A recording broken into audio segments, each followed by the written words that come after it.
Jay-Z is trying to silence me, and I want to show the power of God and the power of the people.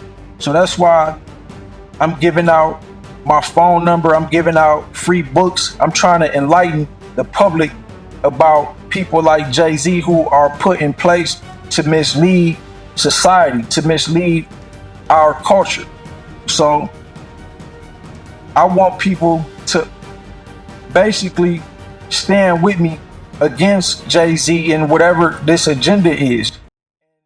Jigga, Sean Carter, Hove, Jay-Z, whatever you call him, you know who he is, and you know about the rumors circulating around him right now. Jay reached mogul status years ago and has reached a point where he's become a household name. Nowadays, he's known for his company Roc Nation, who partnered with the NFL for the Super Bowl halftime show, which has created many debates over the internet. Across the years, Jay has made a multitude of connections at various levels, and with these connections comes notoriety, deals, alliances, and more. And you know what they say about birds of a feather, so prepare yourself for what you're about to watch. Who is Ronnie Bo? A lot of you have been waiting for things to blow up in Ho's face after all the Diddy headlines, and it looks like things are starting to develop. And the man leading the cavalry is a man named Ronnie Bo. Real name, Ronnie Martin. He first entered the music world by starting a career in the rap game. He grew up in Milwaukee, Wisconsin, specifically in an impoverished neighborhood. Ronnie went into the path of music at an early age, but his music path led to his first issue with the industry. I'm sure we all remember and know the song Bedrock by Young Money, right? According to Ronnie, this song was created out of a demo for a song he called G-Spot. Well, my manager at the time was this brother named Will Easter, and he taught me the music game, you know what I mean? And he kind of contradicted himself because he told me never send a demo to a label that's owned by an artist, you know what I mean? And then once I produced the demo, he sent it to Young Money anyway, you know what I'm saying? So then 6 months later, while, you know, my song was already popping on radio, and he had called me like, you heard Lil Wayne, them new song, Bedrock by Young Money? And I'm like, no. He like, man, listen to it, bro. They stole your shit. And I'm thinking like, bro, you the one, you just told me not to send it to him anyway. So I really wasn't even feeding into it. It kind of pissed me off so much, you know what I'm saying, that it was like, I prefer to believe that great minds think alike and they didn't steal it, you know what I'm saying? Just from listening to the hooks on both songs, the similarities are clear.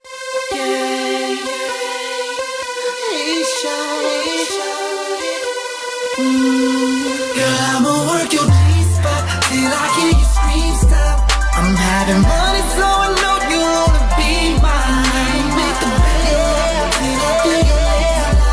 It's an ocean between your thighs, you got a wind shot. Oh yeah, I'ma work your G-spot till I hear you scream stop, and I'ma make the bed rock till I feel your legs. Unfortunately, Ronnie was incarcerated at the Metropolitan Correctional Center in Chicago, and while he did his time, he lost his love for making music, but found a different passion, writing books. According to him, these books land in the lane of self-empowerment for Black people, and the titles are The Holy Trap Scriptures, Value of the Vagina, How to Make Any Man Do Anything, and, most recently, Challenging the Illuminati, Paid Politicians versus Messy Musicians. Interestingly enough, R. Kelly did time at the same facility as him, and the two of them would begin conversating on a regular basis. 2019, I had to turn myself in because I produced a rap song entitled Whack the Rats, and I actually mentioned a real federal informant in the song. So the government basically issued a U.S. Marshal warrant out for me. I turned myself in to MCC Chicago. R. Kelly got indicted, and he ended up in MCC Chicago with me. I wanted to write a book on the behalf of R. Kelly to get his side of the story, to basically counter the narrative of surviving R. Kelly, which was a docuseries on a Lifetime. I mean, they moved me to Unit 19 where R. Kelly was at. So at that point, I was able to communicate with him every day and negotiate, doing a book with him every day. We kind of became friends or associates or whatever you want to call it. He opened up to me about a lot of the inner workings in the music industry.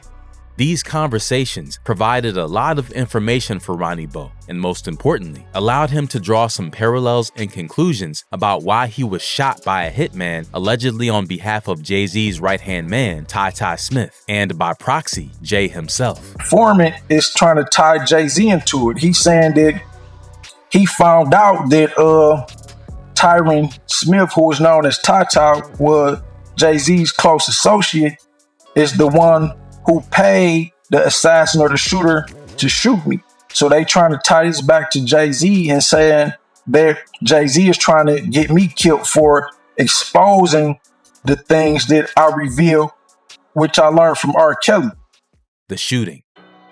A court file shares that Ronnie was shot on May 30th, 2022. He was in Brooklyn, specifically the Marcy Projects area, and any Jay fan can tell you this is where he grew up. Ronnie shared that he doesn't know if Jay was directly involved, but rather that he believes another party is responsible. Trying to get me to say, just people saying like, just go on there and say, did he had you shot, bro? You gonna blow up. You gonna sell 1 million books. You gonna sell 1 million copies of your books, or the next album you put out gonna sell 1 million records. All you gotta do is say Jay-Z had you shot, bro. Just feed into it. And it's like, no, I'm not saying that.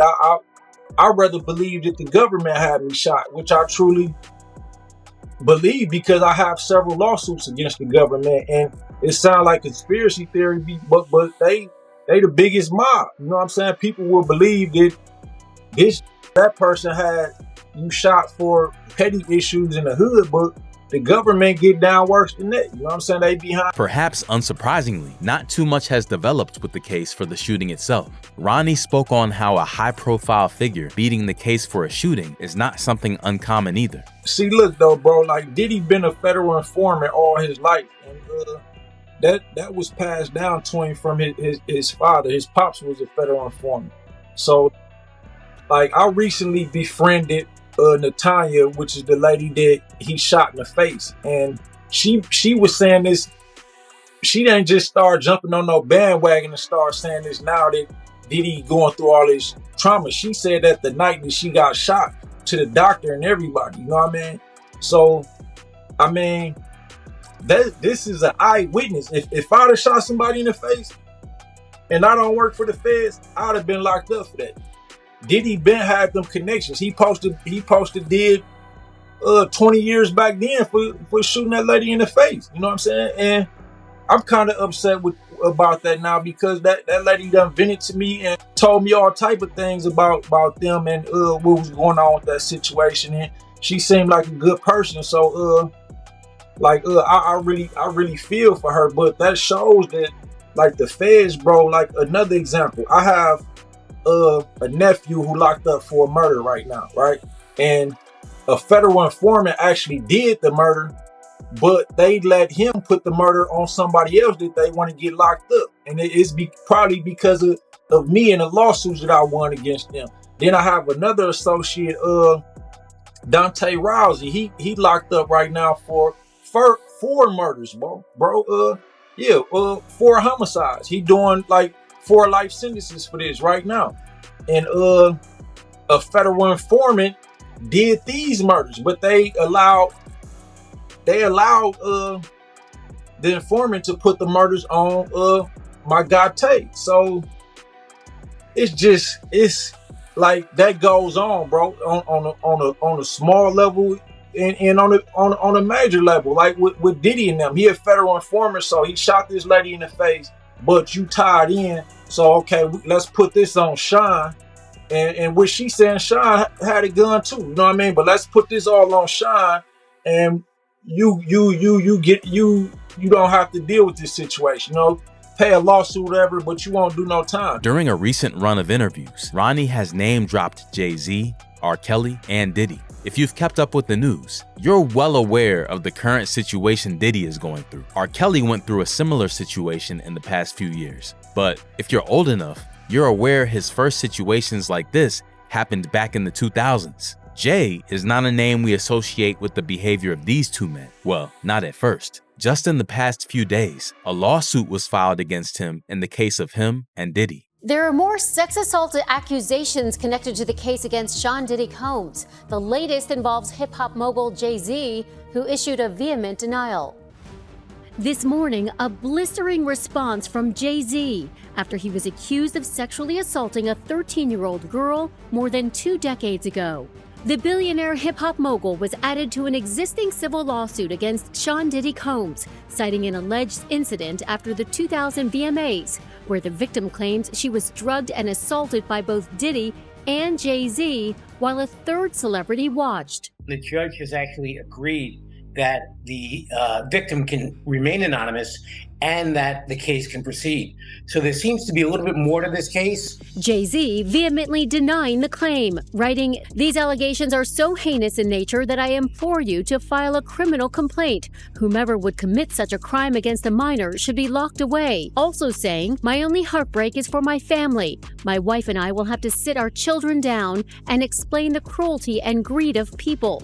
I mourn yet another loss of innocence." Jay-Z also attacked the attorney behind the lawsuit, Tony Busby, who fired back saying, "I won't be bullied or intimidated." Busby is behind at least 20 of the sexual assault lawsuits against Combs, who calls Busby's lawsuits shameless publicity stunts. Combs' statement went on to say he has never or trafficked anyone. Combs will stay in jail until his trial in May, but he has appealed the most recent decision to deny him bail. That ruling should come later this week. Ronnie Bo was ahead of this when he spoke on the Inside True Crime YouTube channel. Leah was allegedly 15 when she allegedly married R. Kelly and was allegedly having sex with R. Kelly. But it's like the public failed to realize or forgot that Jay-Z was also involved with Aaliyah while she was, and he was involved with Foxy Brown.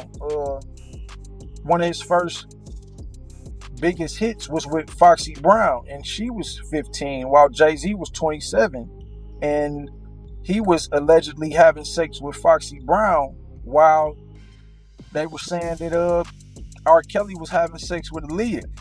And that incident, it just shows that R. Kelly's situation is bigger than him being a creep, because we learning that now that Diddy was a creep, Jay-Z was a creep, but it's reasons why Jay-Z not locked up. He's in compliance with the agenda, and they gonna keep him in position until they find somebody else that can take his place and lead the culture better than he. However, this is certainly not the first time these names have been spoken on in that context, and there have already been multiple videos with people discussing how Aaliyah's song "Age Ain't Nothing But a Number" was written and produced by R. Kelly. The news of R. Kelly and Aaliyah's marriage made headlines decades ago. Ronnie's source for the other information derives from what he heard directly from R. Kelly when they were incarcerated together at the Metropolitan Correctional Center in Chicago. Well, at the time, Jay-Z started becoming the face of hip-hop after the death of Tupac and Notorious Big. And the music executives in that industry realized the impact that music, especially rap music, the impact that it can have on the minds of the general public, society, especially the youth. So they put Jay-Z in position to influence and mislead the culture. And these are some of the things that was confirmed by Kelly. Even with R. Kelly, they wanted him to basically focus on producing songs that stimulate sexual desires. They didn't like when he was putting out songs like "I Believe I Can Fly" or inspirational songs like "I Wish in Heaven I Need a Hug," because they wanted to influence the public to be over-sexualized and have a bunch of babies by random women, which basically destabilize the household. When you got multiple kids and you're not in the household with either of these kids, the kids just they need a mother and a father in the household. So that will cause them to grow up misguided, misled, and that's a part of the agenda in the music industry. Now with Jay-Z, with him like glorifying the street lifestyle, selling drugs, being a major dope boy, and buying the most expensive brands, Cartiers and Cristal, the things that he was putting in his music, that type of stuff motivates the society to want to sell drugs, especially the urban culture, people who come from the inner cities, poverty, the ghetto, you call it. You know what I'm saying? Like, we look up to the dope boys. We want to be like them. And then that leads us to either prison or death. And that's the agenda. That's what they want the music to do to society. So they basically use Jay-Z. Well, they basically use R. Kelly to put Jay-Z in a bigger spotlight. Ronnie also mentioned baby oil, and we all have seen the headlines and memes about how much baby oil was seized from Diddy's property. Diddy has certain chemicals in his baby oil. Like, you can rub this on somebody and they could get high from them. They could become sedated by this. And sometimes they might put something in your drink, or they could touch you with something or rub something on you, and you're not in your right mind. And then they have certain people seduce you. I really don't want to say that he told me this himself because of certain reasons, but basically he had to do certain humiliation rituals, and he was sedated, so he didn't know what he was doing, but it was recorded. So the way that these executives work, they will have you do something like this, whether you're aware of what you're doing or not, and record it and say, well, if you don't comply with this agenda, then we will expose you to the public and ruin your life. We can lock you up. We can bring all type of lawsuits on you. We can take your catalog and basically ruin your whole life and your whole career. However, if you comply with us in this agenda, then we'll make sure you stay successful and at the top of your game, man.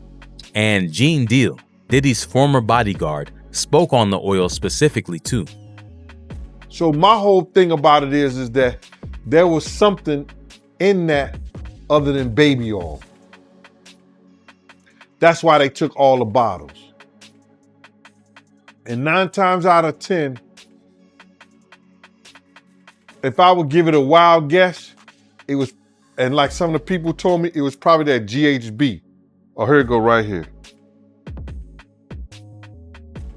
It's gamma hydroxy butyric. What is it effect on the body? It's a euphoria, drowsiness, decreased anxiety, and memory impairment. It works on the nervous system and gives you this feeling of euphoria. So they take that and rubbed it on her, and you forget who you are, what you're doing. It can also give you memory loss, drowsiness, and that's under the DEA, the Drug Enforcement Administration.gov. Connections making connections. Ronnie Bo mentored Jaguar Wright. She was once a backup singer for Jay-Z, with her vocals appearing on one of his biggest hits, Song Cry, for the MTV Unplugged version. She also had a career in music on her own. However, lately, her biggest claim to fame has been exposing the inner workings of the music industry on a variety of platforms.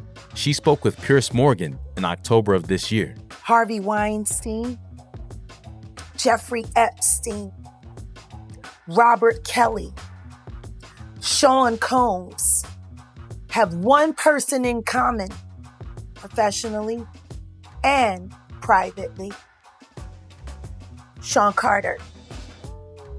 This has been a fist of tyranny that has been punching through our culture and our society for decades. It must stop.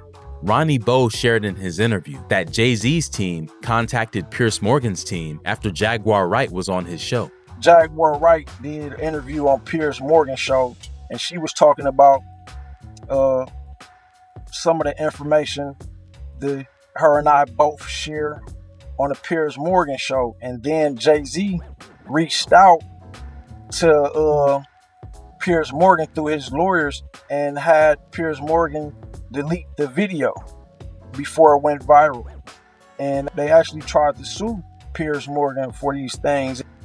My situation is very similar, but made a public apology to Jay-Z. Like, for example, if this interview with you and I go viral, Jay-Z gonna reach out to you and ask you to take it down and threaten to sue you. Like, he reached out to a lot of other bloggers and had many of my interviews taken down, but it wasn't publicized. Jaguar Wright's interview with Piers Morgan is back on YouTube now. However, it clearly has been edited and parts were cut out. Thankfully, Jaguar Wright's own channel has unedited footage of her on the show that was recorded by her team. The Me Too movement was a ruse. It was a setup. It was a scam. I'm saying that now, publicly. Dream Hampton spearheaded the Surviving R. Kelly campaign, which fueled the Me Too campaign. And that was all funded by Sean Carter to make sure that Robert Kelly went to jail. Get his lick back. Why is nobody understanding that Dream Hampton was being financed and ran by Sean Carter? They were able to go and get all of these witnesses because he was there with Robert Kelly. How does Jay-Z sit down with Gayle King and she not ask him one question about the intersection between him and Aaliyah and Robert Kelly? This is insane that people keep refusing to see what's right there. If the Me Too movement were real, why aren't they speaking now? They've also been very quiet in this time of the diddler's downfall. Jaguar, how many victims potentially do you think there could be? Thousands. Thousands. I've talked to hundreds that I deal with still myself. I have 3 victims right now who are willing to give testimony about not only what Mr. Carter has done to them, but his wife as well. They're a nasty little couple. They do nasty things. What do you think happened with keeping people against their will? Putting people on planes while they're unconscious, just like Aaliyah got on that plane. Unconscious. There's a lot of things that people don't want to talk about, Piers. Jaguar Wright has been sharing information like this for months on various platforms, and while multiple people believed and doubted her then, even more people believe her now. She spoke on a variety of names on Real Life Productions in April of this year. Why does it all come to a head now?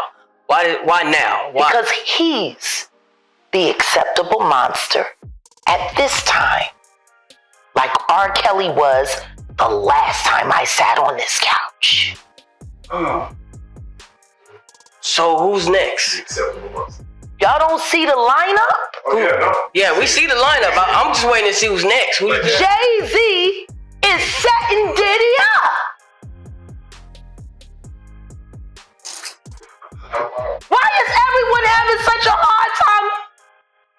He ain't doing shit different. He lined up D. Haven, stole his life and identity. He lined up Big L, stole his life and identity. He lined up Dame Dash, stole his life, identity, and took his love. Lined up R. Kelly. He wants to be the one. Yeah, shout out D. Haven. He actually hit us up, wanted to tell this story. You need to talk to D. Haven. Yeah, we need to talk to him. I told you that last year when I put you on the phone with him. You did. I want you to think about this. Allegedly, Sean Carter is responsible for enacting Hype Williams to put Aaliyah on a faulty plane to move her out the way as punishment for rejecting him, and so he could level up Beyonce, who was struggling. Let's just say allegedly that happened. Now I want you to think about 106th and Park with Mary J. Blige. Free, who is a victim of Sean Carter. Yeah. Mary J. Blige, who is a victim of Sean Combs, are sitting there talking about the death of Aaliyah amongst each other. Think about that. You got a Diddy victim, you got a Jay-Z victim, and you got a superstar gone. They know what happened. And yet, they had to sit there and have that conversation like they didn't know who did it.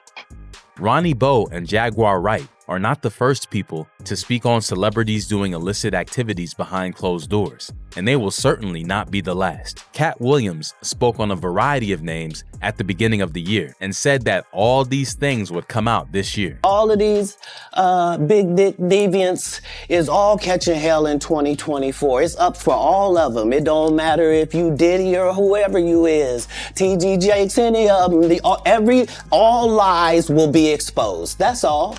And anyone who takes that the wrong way, know why they take it the wrong way. The truth is the light. Where do we go from here? Ronnie Bo speaking out on this situation was just one moment in a series of connected events. What already was a complex situation with him speaking on his shooting was directly connected to what Jaguar Wright said about Jay using his power of influence. We only showed a few clips, but there are multiple interviews with the people we showed in this video out there, all from different time periods. They all contain multiple name drops, overlapping consistencies, and more. You can obviously draw your own conclusions, but there will be more and more information coming to the light very soon. 2025 is definitely going to be an interesting year in hip-hop. We hope you guys enjoyed this video, and if so, then help us out by liking, sharing, and commenting. Make sure to check out these other videos, and if you're new, hit that subscribe button because we have new content dropping every week. Thanks for hanging out with us, and as always, we'll see you in the next one.